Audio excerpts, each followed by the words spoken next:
Sahabat-sahabat Nabi itu sering nolong kepada jamaah teman-temannya juga.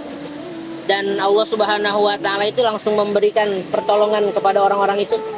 Kadang-kadang kita nolong orang, kemudian orang itu pas kita butuh dia nggak nolong kita. Kita kadang-kadang ngomong, lu tahu, lu kan ditolongin gua gitu, kadang-kadang bahasanya begitu.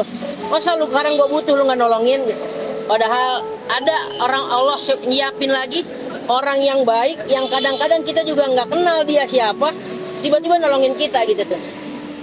Nolongin kita. Dulu tuh ada sahabat, ada orang gitu berbuat baik kepada, ada pelacur yang berbuat baik kepada anjing yang kehausan, kemudian dikasih minum, tiba-tiba Allah berikan hidayah dan Allah ampuni dosa-dosanya.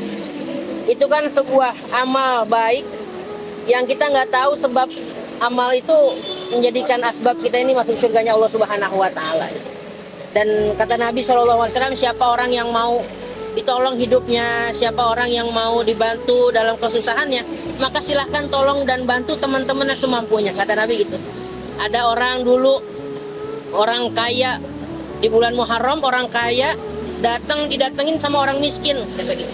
Pas didatengin sama orang miskin, padahal dia ini lagi nggak butuh, nggak punya beras, anak-anaknya nangis, istrinya lagi nggak punya harta. Terus nih orang ngetok pintu pengen minjem uang, niatnya mah gitu, bahasa kitanya mah. Pas datang ke dia, nggak, tunggu ya, kata dia gitu, kata orang kaya itu gitu, tunggu ya, kata gitu. Nggak, ternyata ditunggu, nggak dikasih apa-apa sama tuh orang kaya. Padahal rumahnya gede, mobilnya banyak, hartanya berlimpah, tahu betul lah orang tuh. Ternyata nggak dikasih apa-apa itu orang. Sampai nih orang nih pulang, yang orang miskin tadi pulang sakit hati. Ya Allah, saya ini harus nyari makan ke siapa lagi, kata dia gitu. Pekerjaan saya cuma segininya, nggak cukup, anak-anak saya lapar, gitu, kata dia gitu. Tiba-tiba datang orang Yahudi, Pak. Datang orang Yahudi, orang non-muslim lah, katakan gitu, orang kan muslim. Kata dia, mau apa kamu?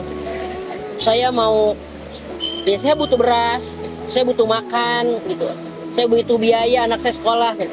Ini berasnya, ini duitnya. Sok silakan pakai, segunakan, sebutuh kamu, kata dia gitu.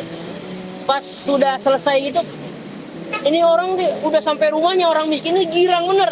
Oh makan. Kata itu, kata suaminya ke anak-anaknya, makan. Makan dari mana, Pak? Alhamdulillah kita rezeki, kata dia gitu.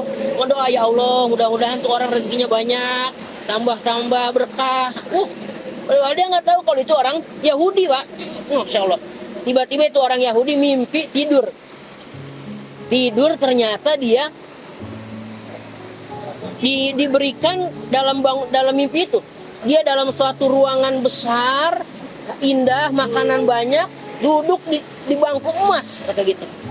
Kata dia gini, ini apa? Ini saya di mana gitu? Ini di surga, Pak, kata dia gitu. Kata malaikat tuh bilang begitu dalam mimpi.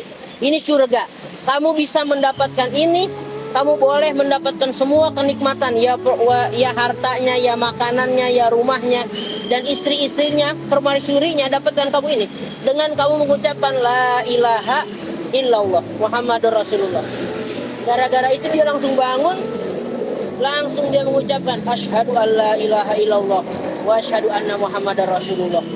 Nah, orang kaya tadi yang ngimpi gitu, yang ngimpi pun mimpinya sama, ngelihat itu orang Yahudi dapat kemuliaan begitu. Akhirnya tuh orang kaya datangin tuh orang Yahudi, bilang, ya Allah, kata orang Islam tadi, berikan semua kenikmatan surga tadi kepada saya, kata dia gitu.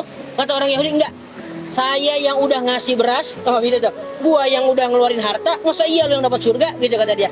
Saksikan saya mengucapkan asyhadu alla ilaha illallah wa asyhadu anna Muhammadar Rasulullah. Itu orang Yahudi langsung ketika itu Islam. Dan gak lama dari itu dia meninggal, Pak. Jadi setelah dia, walaupun dia non muslim, nolong orang itu, gara-gara itu Allah tolong dengan dia selamatan Islam. Masya Allah. Dan gak ada lagi kenikmatan kita ini bisa beragama Islam dengan Rasulnya Nabi Muhammad yang senantiasa risau dan khawatir kalaulah umatnya ini masuk ke dalam nerakanya Allah. Jadi Rasul itu senantiasa terus gitu dipantau. Kata Nabi itu, kullu umatin yadkhulul jannah, semua umatku pasti nanti akan masuk surga illa man aba, kecuali yang nggak mau. Kadang kita ini nggak tahu amal baik mana, kebaikan mana yang bisa menyebabkan kita ini masuk surganya Allah Subhanahu wa Ta'ala.